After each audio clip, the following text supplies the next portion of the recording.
নমস্কার, মনের আলো ইউটিউব চ্যানেলে আপনাদের সবাইকে স্বাগত।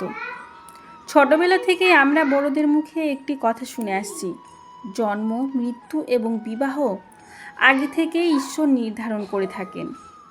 এই তিনটি বিষয় মানুষের হাতে নয়, কিন্তু সত্যিই কি বিষয়টি সম্পূর্ণ এমনই? অনেকের মনে প্রশ্ন জাগে, যদি সব কিছু আগে থেকেই নির্ধারিত থাকে, তাহলে পূজা, প্রার্থনা, ধর্মকর্ম বা ভগবানের নাম জপ করার প্রয়োজন কি? এই প্রশ্নের উত্তর পাওয়া যায় ভগবান শ্রীকৃষ্ণের এক ভক্তের জীবনের এক অলৌকিক ঘটনায়। আজ আমি আপনাদের এমন একজন মানুষের সত্য ঘটনা শোনাবো, যার কাহিনী শুনলে ভগবান শ্রীকৃষ্ণের প্রতি আপনার বিশ্বাস ও ভক্তি আরও গভীর হবে। ভিডিওটি শুরু করার আগে পাশে থাকা বেল আইকনটি চাপুন, যাতে নতুন ভিডিও সবার আগে আপনার কাছে পৌঁছে যায়। আর ভিডিওটি ভালো লাগলে কমেন্টে অবশ্যই লিখুন জয় শ্রীকৃষ্ণ। এবার চলুন মূল কাহিনীতে আসা যাক। কলকাতার ভিআইপি নগরের এক বাসিন্দা, বয়স 83 বছর। কিন্তু যখন তার বয়স মাত্র 37 বছর, তখন চিকিৎসকেরা জানিয়ে দিয়েছিলেন যে তার বেঁচে থাকার আর কোনো আশা নেই। অথচ আজও তিনি সুস্থভাবে জীবিত আছেন।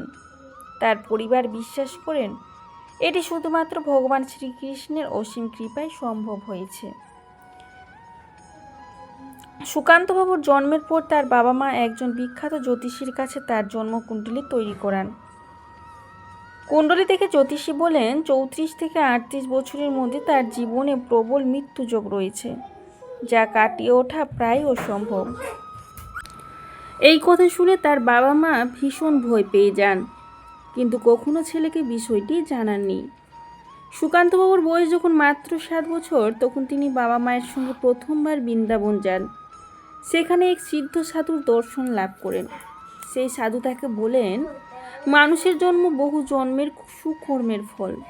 জন্মের পর মানুষের প্রধান কর্তব্য হলো গরিবদের সাহায্য করা, পশু পাখির সেবা করা, ধর্মের পথে চলা আর ভগবান শ্রীকৃষ্ণের নাম জপ করা, ভজন কীর্তন করা এবং নিয়মিত শ্রীমদ্ ভগবদ্ গীতা পাঠ করা। এই পথেই মানুষ জন্ম মৃত্যুর বন্ধন থেকে মুক্তি লাভ করতে পারে। এই শিক্ষা ছোট্ট সুকান্তের মনে গভীরভাবে দাগ কেটে যায়।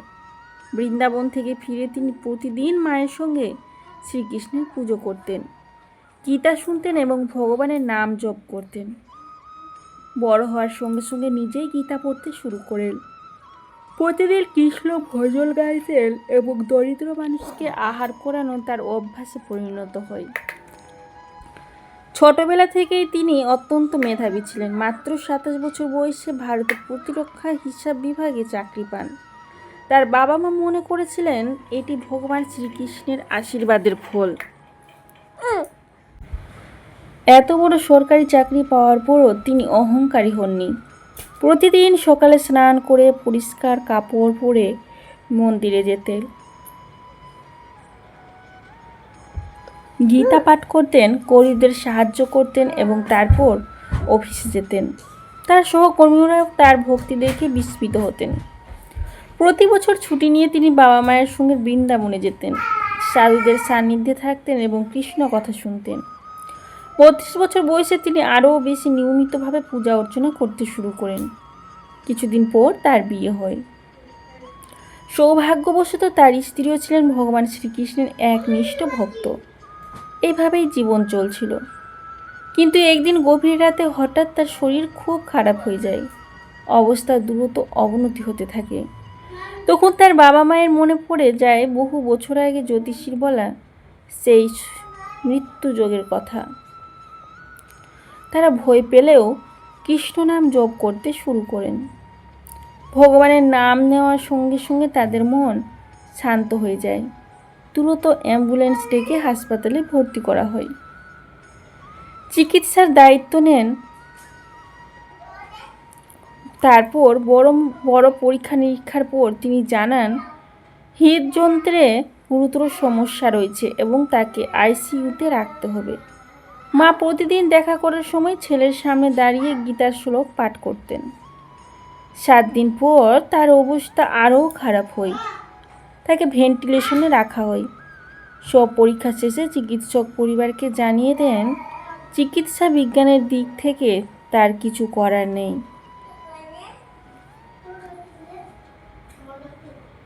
এখন সবই ঈশ্বরের হাতে। কিন্তু আশ্চর্যের বিষয়, পরিবার ভেঙে পড়েনি। তাদের বিশ্বাস ছিল ভগবান শ্রীকৃষ্ণ চাইলে অসম্ভব সম্ভব হতে পারে। প্রতিদিন তারা ভোরে উঠে স্নান করে মন্দিরে যেতেন, কৃষ্ণের পুজো করতেন এবং তার সুস্থতার জন্য প্রার্থনা করতেন।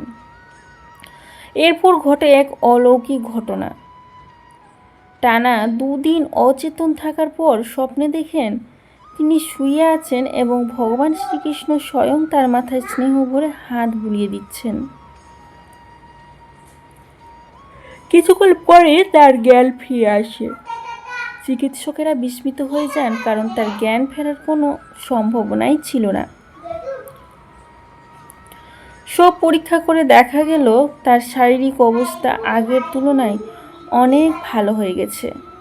চিকিৎসকেরাও একে অলৌকিক ঘটনা বলে মনে করেন। 4 দিন পর তিনি অনেকটাই সুস্থ হয়ে ওঠেন এবং নিজের স্বপ্নের কথা পরিবার ও চিকিৎসকদের জানান। সবাই বিস্মিত হয়ে যান। চিকিৎসকরাও এটিকে এক অসাধারণ অলৌকিক ঘটনা হিসেবে স্বীকার করেন। এই কাহিনী আমাদের শেখায় শুদ্ধ মনে ভগবান শ্রীকৃষ্ণের নাম জপ করা, ভজন কীর্তন করা এবং গীতা পাঠ করা এবং সৎকর্ম করা মানুষের জীবনে মানসিক শক্তি, সাহস ও ঈশ্বরের প্রতি আস্থা বাড়ায়। সবশেষে একটি শিক্ষা মনে রাখবেন: পুরনো কাপড়, বৃদ্ধ বাবা মা, দরিদ্র বন্ধু এবং সাধারণ জীবন, এই 4টি বিষয় নিয়ে কখনো লজ্জা করবেন না। জীবনে অহংকার করার কিছুই নেই। আমরা কেউ জানি না আগামীকাল আমাদের জীবনে কি ঘটবে। যদি এই কাহিনী আপনার ভালো লেগে থাকে তাহলে ভিডিওটি লাইক করুন, সবার সঙ্গে শেয়ার করুন এবং কমেন্টে লিখুন জয় শ্রীকৃষ্ণ। সবাই ভালো থাকবেন, সুস্থ থাকবেন। জয় শ্রীকৃষ্ণ। রাধে রাধে।